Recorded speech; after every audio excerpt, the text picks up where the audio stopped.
آج کل جس طرح کے ماحول چل رہے ہیں، راشد صاحب کی نظم یاد آتی ہے. وہ نظم ہے سالگرہ کی رات.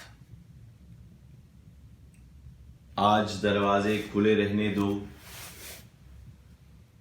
یاد کی آگ دہک اٹھی ہے، شاید اس رات ہمارے شہداء آ جائیں. آج دروازے کھلے رہنے دو. جانتے ہو کبھی تنہا نہیں چلتے ہیں شہید. میں نے دریا کے کنارے جو پرے دیکھے ہیں، جو چراغوں کی لویں دیکھی ہیں، وہ لویں بولتی تھیں زندہ زبانوں کی طرح. میں نے سرحد پہ وہ نغمات سنے ہیں کہ جنہیں کون گائے گا شہیدوں کے سوا. میں نے ہونٹوں کے تبسم کی نئی تیز چمک دیکھی ہے، نور تھا جس کا خلاوت سے شرابور اذانوں کی طرح. ابھی سرحد سے میں لوٹا ہوں، ابھی میں بھی ہانپ رہا ہوں، مجھے دم لینے دو. راز وہ ان کی نگاہوں میں نظر آیا ہے جو ہماگیر تھا نادیدہ زبانوں کی طرح. یاد کی آگ دہک اٹھی ہے، سب تمناؤں کے شہروں میں دہک اٹھی ہے. آج دروازے کھلے رہنے دو، شاید اس رات ہمارے شہداء آ جائیں.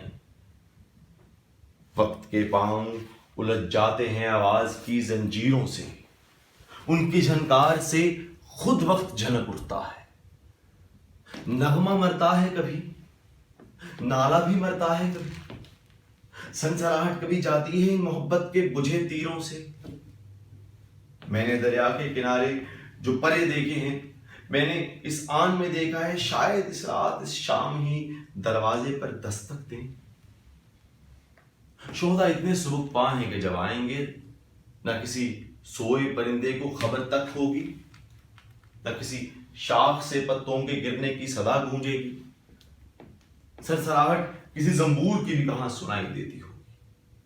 آج دروازے کھلے رہنے دو، ابھی سرحد سے میں لوٹا ہوں، ابھی پار جو گزری ہے اس کا ہمیں غم ہی کیوں ہے. پار گزرے گی، کیا گزرے گی معلوم نہیں.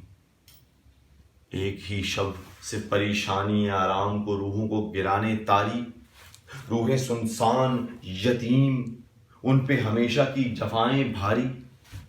بوئے کافور اگر بستے گھروں سے جاری، بے پناہ خوف میں رویائے شکستہ کی فغاں اٹھے گی. بجھتی شمعوں کا دھواں اٹھے گا، پار جو گزرے گی معلوم نہیں. اپنے دروازے کھلے رہنے دو.